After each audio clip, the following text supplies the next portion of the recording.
Dje në ora 14:30 në sektorin për punë të brendshme në Tetov është denoncuar se një grua me iniciale në I nga Bugovina se nga ora 13 deri ora 14 është kapur nga të punësuarit duke tentuar të vidhte në një butik në qendrën e re tregtare në Tetov. Pas bardhjes së rastit do të ketë padi adekuate.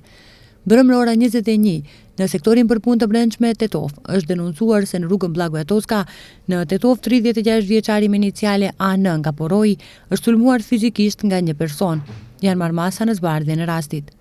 Dje rreth orës 18:15 në stacionin e policisë në Gostivar është denoncuar se në rrugën Boge Veljanovski në Gostivar vetura e tipit Opel me targa të Gostivarit i drejtuar nga 55 vjeçari nga fshati Qegran ka goditur një fëmijë 9 vjeçar nga Gostivari.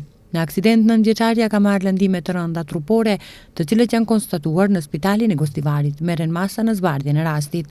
Gjatë ditës së djeshme, pjesëtarët e stacionit policor Gallat kanë arrestuar 42 vjeçarin me iniciale JA nga rrethina e Gostivarit, duke vepruar në bazë të një denoncimi të mëhershëm nga gruaja e tij 31 vjeçare se ka sulmuar fizikisht vajzën e tyre të mitur.